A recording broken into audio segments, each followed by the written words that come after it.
The council chamber was huge. 47 different alien species sat in their seats arranged in a perfect circle. Each species had their own spot, decorated with symbols from their homeworlds. Humans had a small section near the back. It had always been that way. Kate Morrison stood at the human podium. She was tired. After 30 years of talking, arguing, and begging, she was finally tired of it all. Her hair had turned gray during her time as Earth's ambassador. The alien said it was because humans aged too fast. Kate knew it was because dealing with the council was exhausting. Today was voting day. The council was deciding on something called the Limitation Accords. Kate already knew how the vote would go. She had spent weeks trying to convince other delegates to vote against it. They all said the same thing. They were sorry, but they had to think about their own people first. The Limitation Accords were simple. Humans could not expand their colonies beyond 10 systems. Humans could not build more than 50 military ships. Humans had to share all their technology with the council for free. Humans had to follow special rules that nobody else had to follow. Prime Counselor Zethrak called for the vote.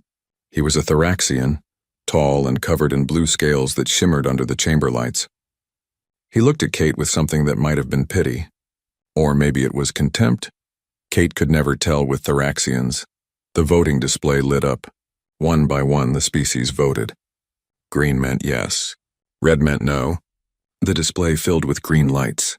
Kate watched her friend Zethon, a crystalline being who looked like living glass, press the green button. Even her only real friend had voted against humanity. 46 green lights. One red light from humanity.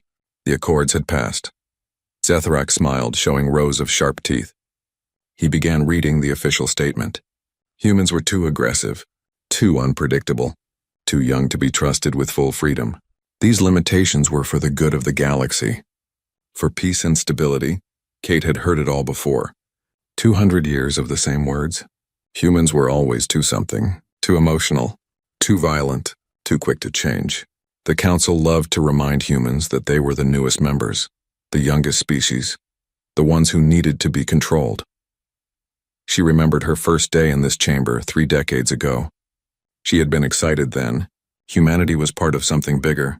They would learn from older, wiser civilizations. They would take their place among the stars. That excitement had died slowly. Every proposal humans made was rejected. Every request for colony rights was denied. Every attempt to trade fairly was met with demands for free human labor and technology. The council took and gave nothing back except restrictions. Kate thought about the human doctors working in council hospitals. They made up almost a third of all medical staff. They worked longer hours than other species and got paid less. When they asked for fair wages, the council said humans should be grateful for the opportunity to serve. She thought about the human engineers who kept old systems running on dozens of worlds. They fixed problems nobody else could solve. They invented new solutions to old issues, and the council called it required technology sharing under treaty obligations. She thought about the human soldiers who died protecting council borders from pirates and raiders. They fought bravely and asked for nothing except respect. Instead, the council said they were too violent and needed to be controlled. Zethrak finished reading the statement. He looked at Kate and said she could respond if she wished. His tone suggested he expected her to accept the decision quietly, like humans always did. Kate walked to the center podium. The chamber was silent. Every species watched her with their various eyes, sensors, and perception organs. She took a deep breath. She began speaking. Her voice was calm and clear. She reminded the council of the first human ship that arrived 200 years ago. The captain had come in peace, offering friendship. The council had welcomed them, but with conditions. Always conditions. She listed every treaty humans had signed, every agreement they had honored, every restriction they had followed. She talked about the colony applications that were rejected for no reason. She mentioned the technology that humans had shared freely, only to see other species profit from it while humans remained poor. She spoke about the time humans saved the Viridian system from an asteroid collision. Human engineers worked for months without rest. They succeeded. The council thanked them by denying their request to establish a research station in that system. She talked about the plague that hit Nexus Station 5 years ago. Human doctors found the cure. They worked day and night, saving thousands of lives from dozens of species. The council's response was to demand humans share all their medical research for free. Kate's voice grew stronger. She asked the council a simple question. What had humanity ever done to deserve this treatment? They had never started a war. They had never broken a treaty. They had contributed more to the council than most species twice their age. Zethrak interrupted her. He said she was being emotional. Humans always let their feelings cloud their judgment. This was exactly why they needed guidance and restrictions. The chamber filled with sounds of agreement from other delegates. Something inside Kate broke. Not with anger, but with clarity. She realized that nothing she said would matter. The council would never see humans as equals. They would always find reasons to keep humanity down. Kate stopped speaking. The chamber fell silent, waiting for her to continue her emotional outburst as they expected. Instead, she smiled. It was not a warm smile. She thanked the council for a valuable lesson. They had taught humanity something important about the nature of alliances. They had shown humans the difference between partnership and exploitation. They had made it very clear where humanity stood in the galactic order. Then Kate said the words that would change everything. She announced that humanity was formally withdrawing from the Galactic Council. Effective immediately, all human personnel would return to human space. All human assets would be removed from Council territory. All agreements and treaties were hereby void. The chamber exploded with noise. Delegates shouted in dozens of languages. Zethrak tried to speak, but his words were lost in the chaos. Zathon's crystalline body flashed with colors that meant distress. Other delegates looked confused, angry, or shocked. No species had ever left the council before. The idea was unthinkable. The council was supposed to be the ultimate authority in the galaxy. Species joined and stayed forever. That was how it worked. Kate did not wait for a response. She walked away from the podium with her head high. Her small delegation followed her. They left the council chamber while delegates were still shouting questions and demands. Outside the chamber, Kate allowed herself a moment of emotion. Her hands shook slightly. Her assistant, a young woman named Beth Harrison, looked worried. She asked if Kate was sure about this decision. Kate nodded. She had never been more sure of anything in her life. Humanity had spent 200 years trying to earn respect that would never come. It was time to stop begging for acceptance and start demanding dignity. She sent a coded message to Earth. 3 simple words. Begin the withdrawal. Within minutes, the message reached every human in council space. The plan they had prepared in secret was now active. Kate looked back at the council building one last time. It was beautiful, built from materials gathered from 100 worlds. Humans had helped construct parts of it. They had maintained it. They had respected it. Now they were leaving it behind. Let the council find someone else to do the work they had always taken for granted.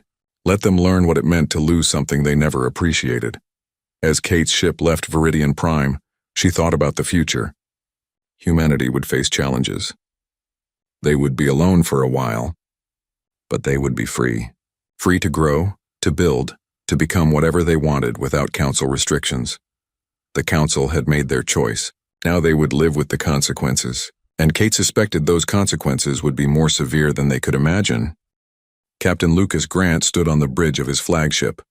The communication from Earth had arrived 10 minutes ago. 3 words that he had been waiting months to hear. Begin the withdrawal.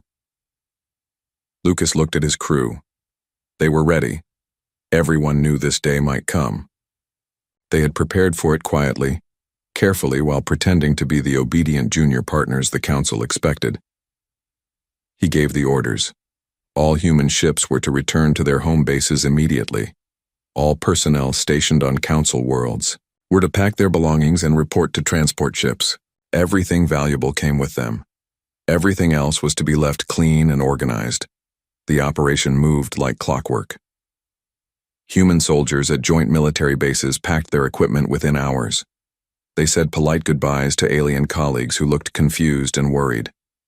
Nobody explained what was happening. Orders were orders.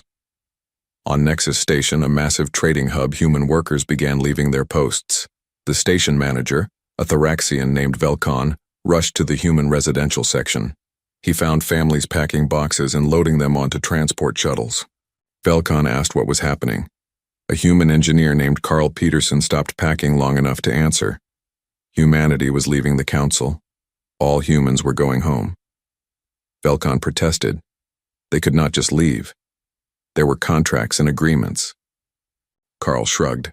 The Council had made their decision with the limitation accords. Humanity had made theirs. He went back to packing. Velcon stood there watching 30 human families prepare to depart. They represented nearly half the station's maintenance crew. In the medical district of the station, Dr. Sarah Kim was saying goodbye to her patients. Many were long-term cases that she had been treating for months. Some were crying.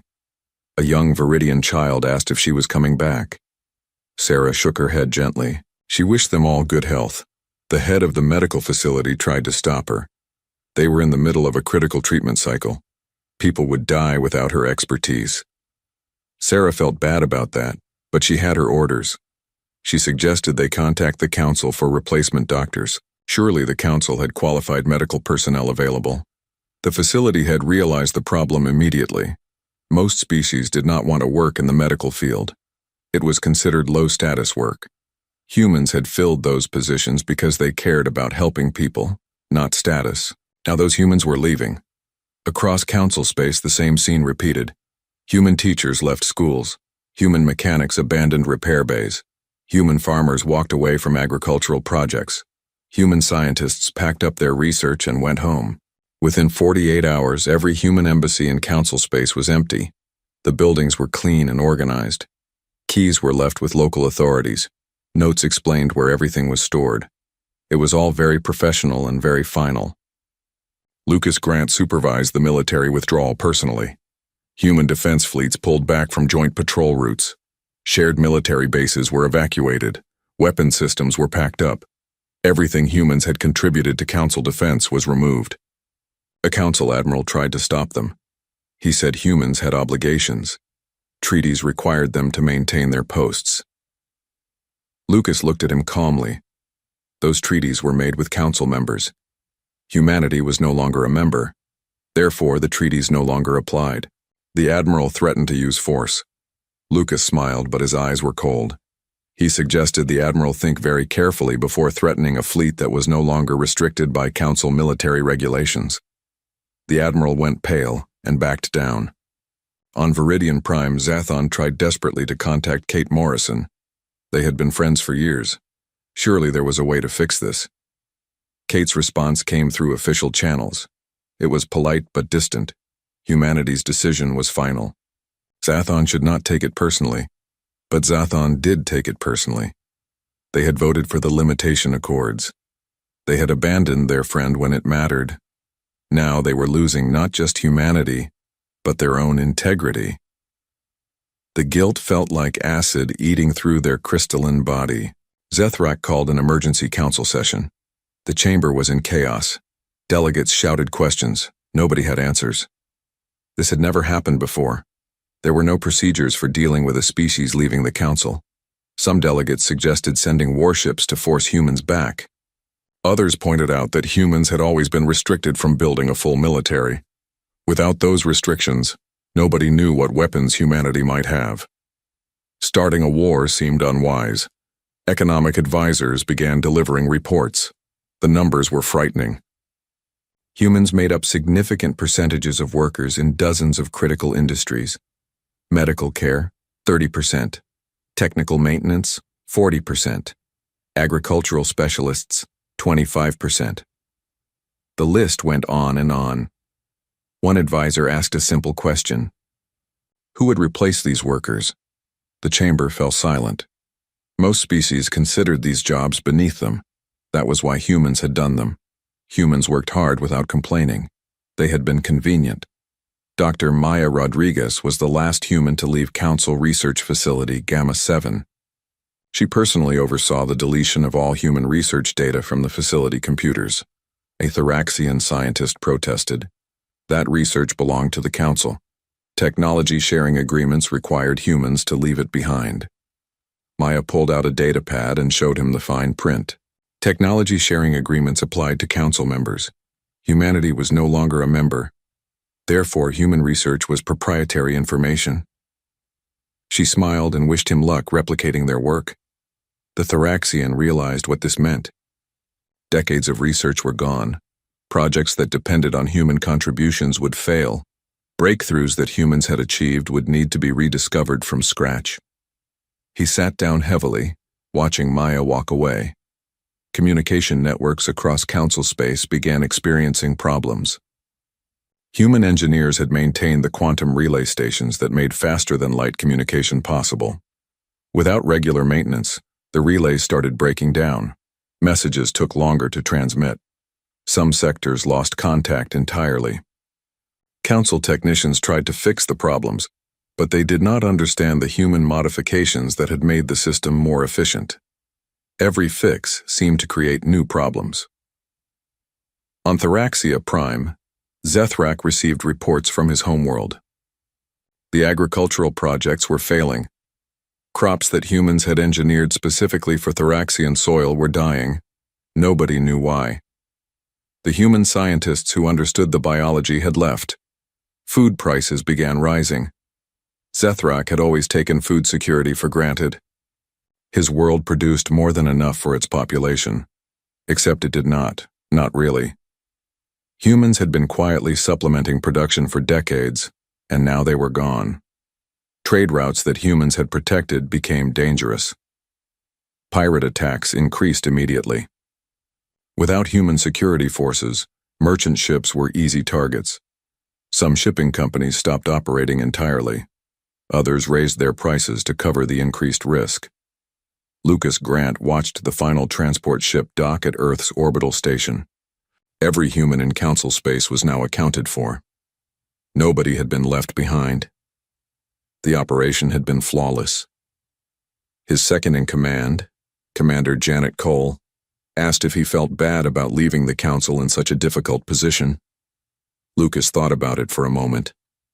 Then he remembered every time the council had dismissed human concerns, every time they had demanded more while giving nothing. He told Janet that he felt nothing at all. The council had made their choice. They had decided humanity was too dangerous, too unpredictable, too young. Now they would learn what it meant to lose the people they had always taken for granted. Kate Morrison stood in her new office on Earth. She received daily reports about conditions in council space. Infrastructure failing, communications breaking down, medical facilities overwhelmed, food shortages beginning. She felt a moment of sympathy. Then she remembered Zethrak's smug smile when the limitation accords passed. She remembered 200 years of being treated as inferior. She remembered every time humanity had asked for respect and received contempt. The council had wanted humans to be quiet and obedient. They had wanted humanity to accept its place as a servant species. Well, humans had been quiet. They had departed without violence or drama. Now the council could enjoy the silence and bear the consequences of their decisions. Kate turned off her datapad and looked out at Earth below. Humanity had work to do. They needed to build their own future now, free from council restrictions. It would be challenging, but at least they would face those challenges with dignity intact. 3 months had passed since humanity left the Galactic Council. The cracks that appeared immediately after their departure had become chasms. Systems were failing everywhere. On Nexus Station, Velcon faced a crisis he could not solve. The main power generator had stopped working. Before the humans left, a simple maintenance call would have fixed it. Now, nobody on the station knew how to repair the quantum core that humans had installed 5 years ago. Velcon pulled up the maintenance records. Human engineer Carl Peterson had serviced this generator monthly. The logs showed detailed notes about every adjustment and calibration. But the notes might as well have been written in an alien language. Nobody understood them. The station switched to backup power, but backups were not meant to run indefinitely. Velcon calculated that they had maybe 2 weeks before systems started shutting down. He sent urgent requests to the council for replacement engineers. The responses were not encouraging. Every station in council space had the same problem. Thousands of engineering positions needed to be filled. The council scrambled to find qualified workers. They discovered that most species did not train their people for technical work. It was considered boring and low status. Humans had done it because they found it interesting. In the medical district, the situation was even worse. Dr. Sarah Kim had left behind detailed patient files and treatment protocols. But without doctors who understood human medical techniques, patients were dying. A plague outbreak on the mining colony of Dust 7 killed 3,000 people. Before humans left, the colony had 5 human doctors who specialized in treating industrial diseases. Now it had none. The council sent 2 Thraxian doctors, but they did not know the treatments that humans had developed. On Thraxia Prime, food riots erupted in the capital city. Zethrak watched from his office as angry citizens destroyed government buildings. They were hungry. The crops that should have fed billions were rotting in the fields.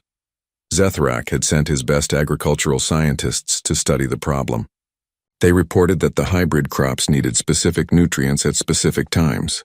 The timing was critical. Too early or too late and the plants died. Human farmers had known this instinctively. Thraxian farmers did not.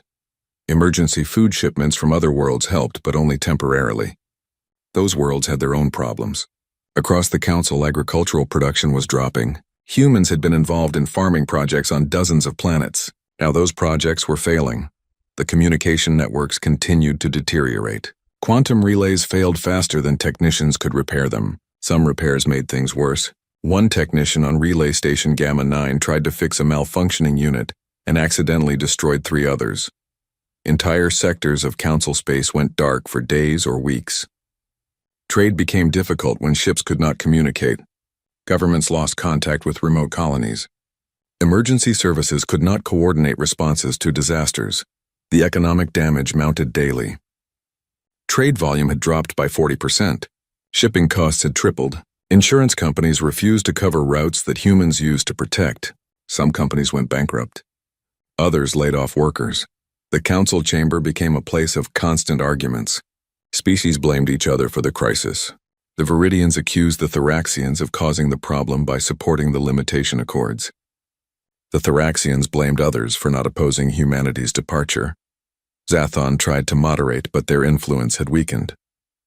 Everyone knew they had been friends with the human ambassador. Some delegates whispered that Zathon was a human sympathizer. The accusation hurt more than Zathon wanted to admit. During one heated session, a delegate from the scattered tribe spoke up. They were a nomadic species that had always been treated poorly by the council. The delegate said something that made everyone uncomfortable. Maybe the council deserved this crisis. Maybe they should have treated humans better. Zethrak shouted the delegate down. The council had done nothing wrong. Humans were too sensitive, too quick to take offense. This whole situation was humanity's fault for overreacting to reasonable restrictions. But Zethrak's words rang hollow. Even he did not really believe them anymore. Late at night, alone in his office, he reviewed the footage of Kate Morrison's final speech. He watched her list every contribution humanity had made, every time the council had dismissed them. He paused the video on her face when he had interrupted her. He had called her emotional, accused her of letting feelings cloud her judgment. Looking at the recording now, he saw something different. She had not been emotional. She had been done. The military situation grew more dangerous. The Krell Dominion, an aggressive empire beyond council borders, had always been held back by joint defense forces. Human tactical expertise had been crucial in planning defensive strategies. With humans gone, the Krell became bolder. They launched probing attacks on border systems. Council forces tried to respond, but their coordination was terrible. Different species had different military doctrines. Humans had been the bridge that made them work together. The Krell captured a small border colony called Haven's Rest. It was the first time in a century that Council territory had been taken by force. The message was clear. Without human military expertise, the Council was vulnerable. Council military commanders panicked. They sent urgent requests to Earth, offering enormous payments for human military advisors. The response from Earth was brief and professional. Humanity appreciated the offer but would decline at this time. They wished the Council success in their defensive efforts. The message included a subtle reminder. Perhaps the Council should refer to the limitation accords for guidance on military matters. After all, those accords had specified how many ships humans could build and what weapons they could develop. Surely the Council's wisdom would serve them well now. The sarcasm was gentle but unmistakable. Some Council members got angry. Others felt ashamed. Everyone understood the implication. The Council had restricted human military development because they feared it. Now they needed that military expertise and could not have it. Zathon made another attempt to contact Kate Morrison. This time they did not use official channels. They sent a personal message to Kate's private communication line, one that she had given Zathon years ago when they became friends. Kate responded. The conversation was short and painful. Zathon apologized for voting for the limitation accords. They admitted they had been a coward, putting political pressure ahead of friendship. They begged Kate to reconsider humanity's withdrawal. Kate's response was kind but firm. She forgave Zathon personally. She understood the difficult position they had been in. But humanity's decision was final. 200 years of being treated as inferior was enough. Humans would not return to the Council. Zathon asked if there was anything the Council could do to change humanity's mind. Kate was quiet for a long moment. Then she said something that Zathon would never forget. The Council could learn. They could grow. They could become better. But that growth would have to happen without humanity. After the conversation ended, Zathon sat in darkness for hours. Their crystalline body flickered with colors that meant deep sadness. They had lost more than a political ally. They had lost a friend, and they had nobody to blame but themselves. On Earth, Kate looked at the reports flowing in from Council space. Infrastructure collapsing, food shortages spreading, medical crises multiplying, military defeats mounting. The Council was suffering. Some of her advisors suggested offering limited assistance. Humanitarian aid for the medical crisis, perhaps, or selling food to worlds facing starvation. Kate considered it carefully and decided against it. Helping now would only teach the Council that they could abuse humanity and still receive aid when convenient. The lesson needed to be complete. The Council needed to understand fully what they had lost. Only then might they learn to value others properly. Kate sent a message to all human citizens. It explained the situation in Council space and why humanity would not intervene. Some people disagreed. They felt bad for innocent civilians suffering because of their leaders' mistakes. Kate understood their feelings. But she also remembered every human who had died protecting Council borders. Every human scientist whose research had been stolen. Every human worker who had been paid less for doing more. Compassion was important, but so was self-respect. Humanity had departed quietly without violence or threats. Now the Council would bear the consequences of taking human contributions for granted. It was a harsh lesson, but sometimes harsh lessons were the only ones that stuck. While the Council struggled with crisis after crisis, humanity was quietly transforming. Free from Council restrictions, they could finally show what they were truly capable of. Dr. Maya Rodriguez stood in a research facility that did not officially exist. For decades, she had been working on projects that the Council deemed too dangerous. Faster-than-light drives that exceeded anything the Council had. Weapon systems based on physics that other species barely understood. Artificial intelligence that could think and create. The Council had forbidden most of this research. They said humans were too young, too reckless, too unpredictable to be trusted with advanced technology. So humans had learned to be very good at keeping secrets. Maya activated a holographic display showing the new faster-than-light drive. It was 3 generations ahead of Council technology. Ships using this drive could cross the galaxy in weeks instead of months. The Council had always controlled faster-than-light technology carefully, keeping everyone dependent on their infrastructure. Not anymore. Humanity had surpassed them. Captain Lucas Grant walked through the shipyards orbiting Mars. Row after row of warships stretched into the distance. Some were newly built, others were older vessels that had been upgraded with hidden military systems. The Council had limited humanity to 50 military ships. They had assumed humans would obey that limitation.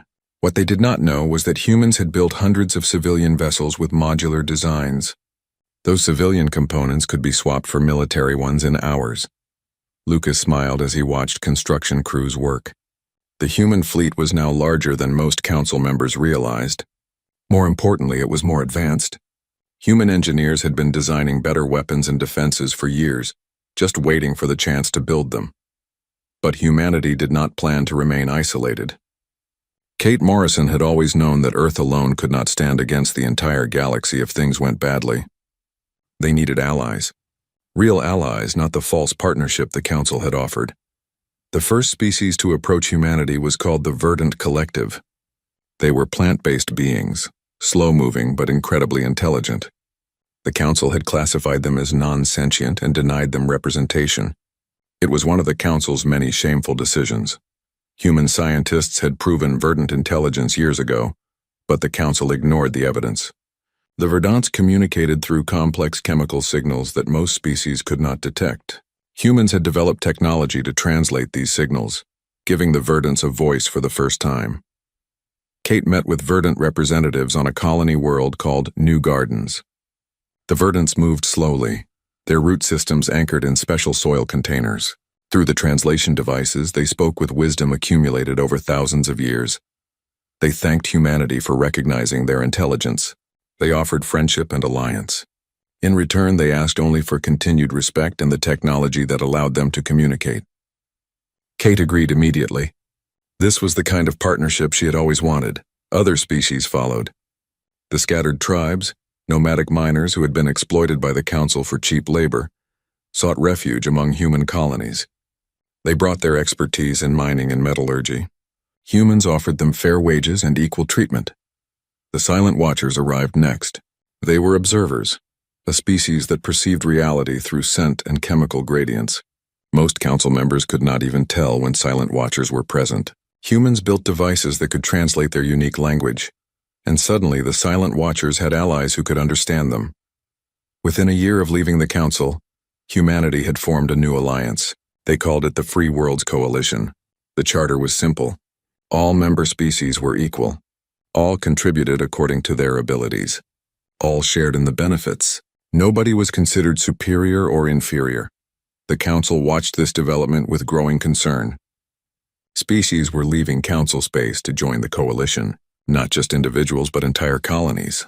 The appeal was obvious. The coalition treated everyone fairly. Then came the moment that changed everything. The Krell Dominion, emboldened by their easy victories against Council forces, launched a major offensive. They invaded 3 border systems simultaneously. Council defenders tried to resist but were overwhelmed. The Krell had always feared human tactical abilities. When humans left the Council, the Krell saw an opportunity. They calculated that without humans, the Council was weak. They were right. Council military commanders sent desperate messages to Earth. They offered huge payments, technology exchanges, trade agreements. Anything if humans would help defend against the Krell. Kate discussed it with the coalition leadership. The Council deserved to face the consequences of their actions. But innocent people were dying. Civilians who had nothing to do with the limitation accords were being killed in Krell attacks. The coalition debated for hours. Finally, Kate made a decision. The coalition would intervene, but not to help the Council. They would intervene to protect innocent lives, and they would do it in a way that sent a very clear message about what humanity had become. Lucas Grant led the coalition fleet to the Krell front lines. They did not announce their arrival. They did not coordinate with Council forces. They simply appeared in the middle of the largest Krell invasion fleet and began fighting. The battle was unlike anything the galaxy had seen in generations. Coalition ships moved with impossible precision. Their weapons struck with devastating accuracy.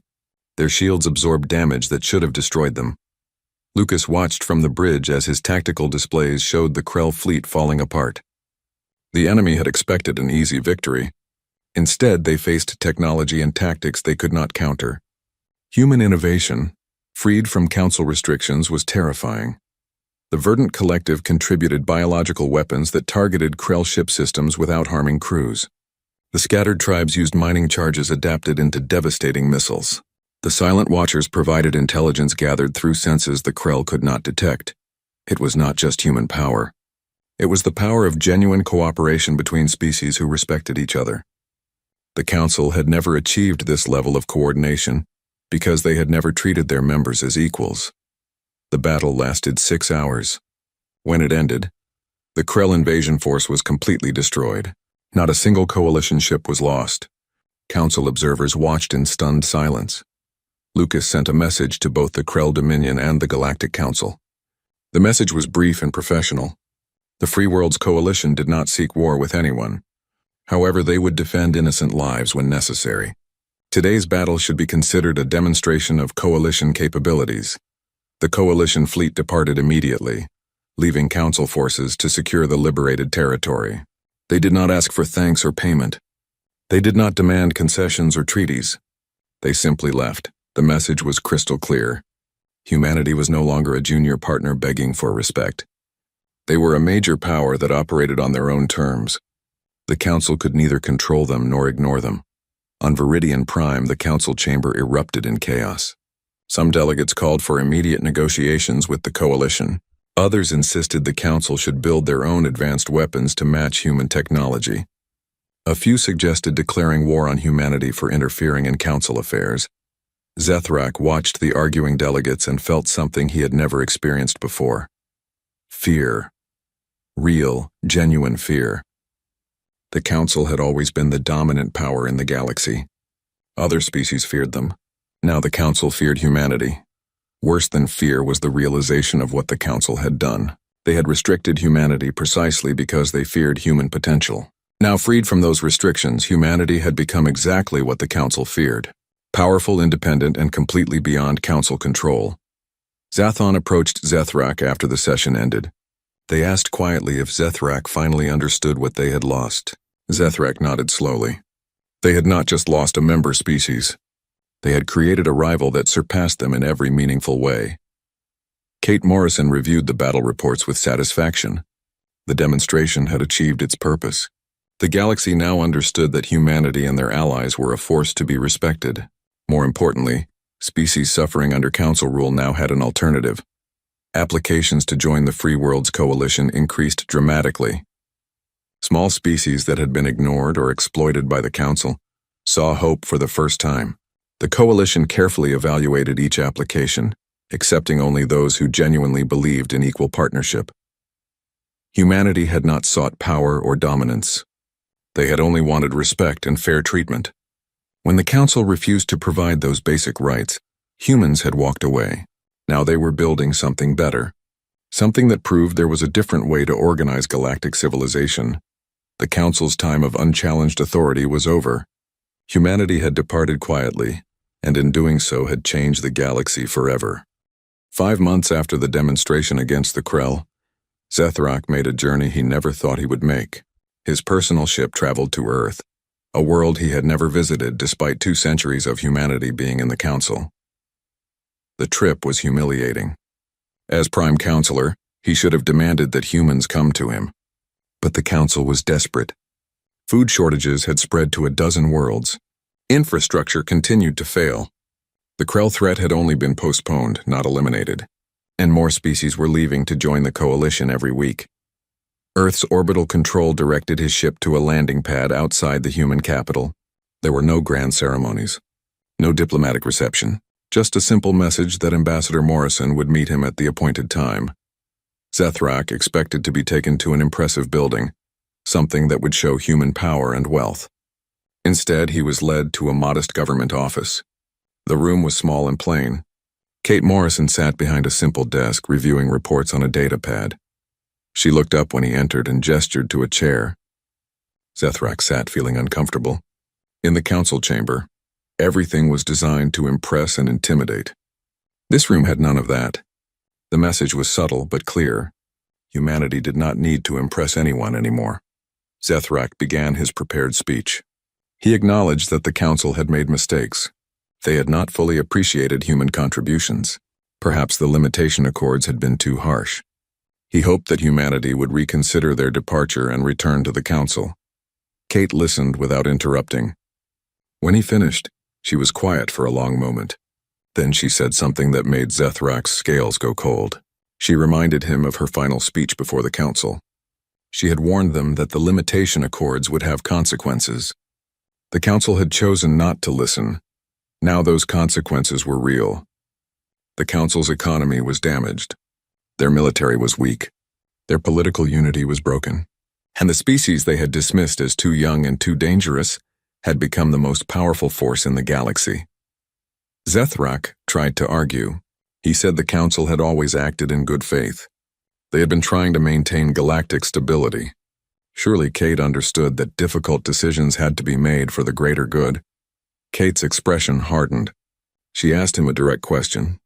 Had treating humans as inferior really been necessary for stability? Or had it simply been convenient? Had restricting human technology really been about safety, Or had the council been afraid of competition? Zethrak had no good answer. Deep down he knew the truth.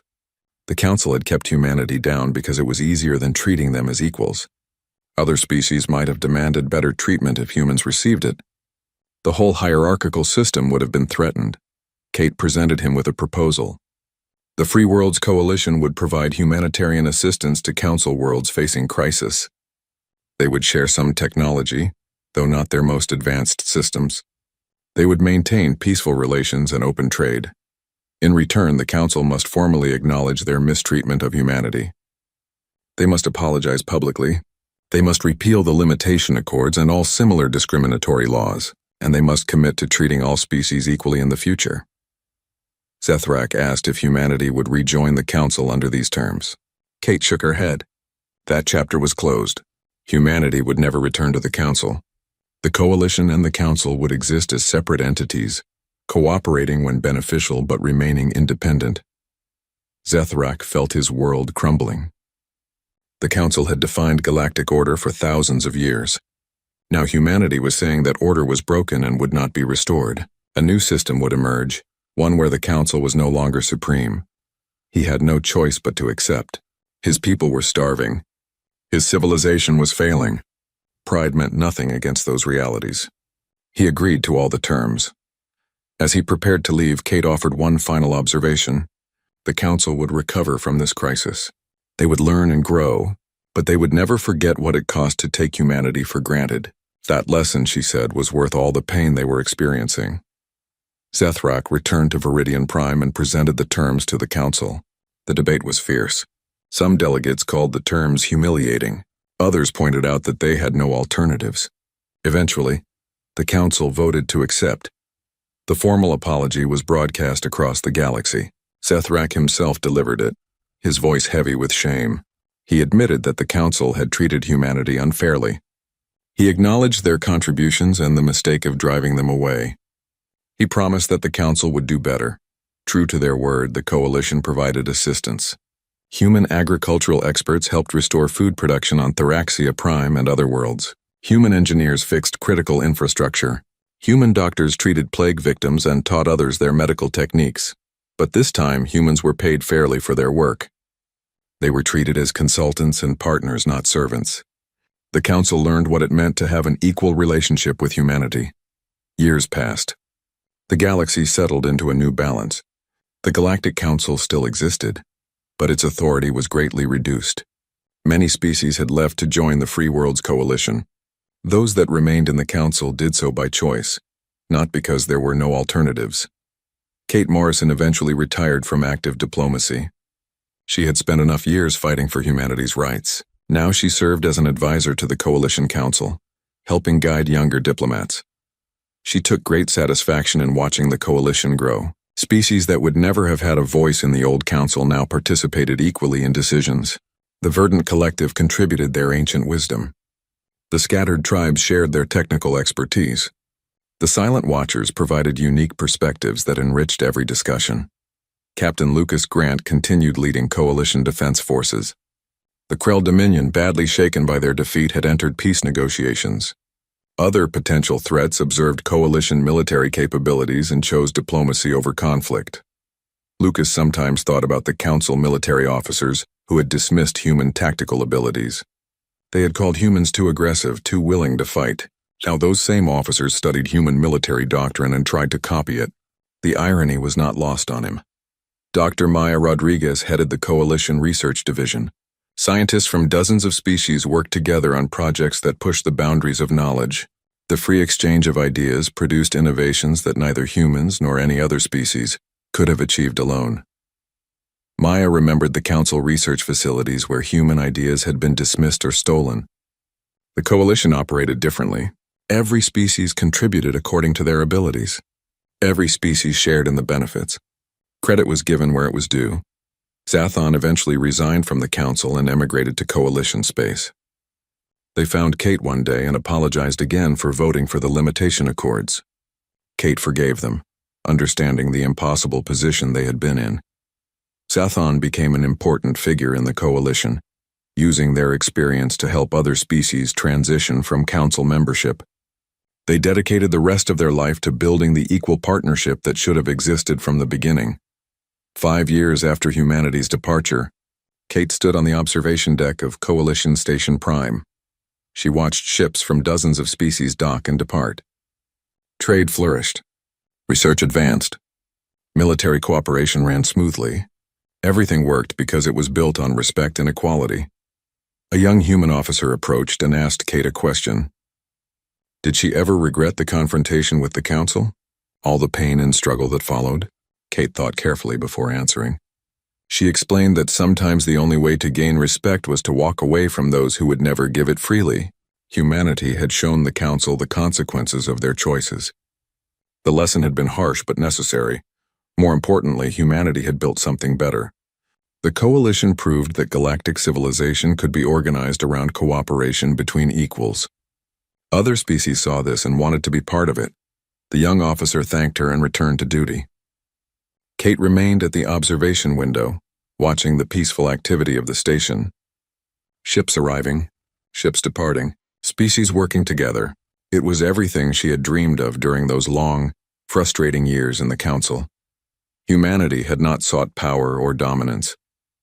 They had only wanted dignity and fair treatment. When the council refused to provide those basic rights, humans had made a difficult choice. They had departed quietly, leaving the council to face the consequences of their actions. Those consequences had been severe. But they had also been educational. The council learned what it meant to lose people they had always taken for granted. They learned that treating others as inferior had real costs. And they learned that human patience, while extensive, was not infinite. The galaxy was different now. Better in many ways. 2 major powers existed instead of one. Species had choices about which system to join, and everywhere the message was clear. Respect had to be earned through equal treatment, not demanded through superior force. Kate turned away from the window and headed to a meeting with coalition representatives. There was always more work to do, more species to welcome,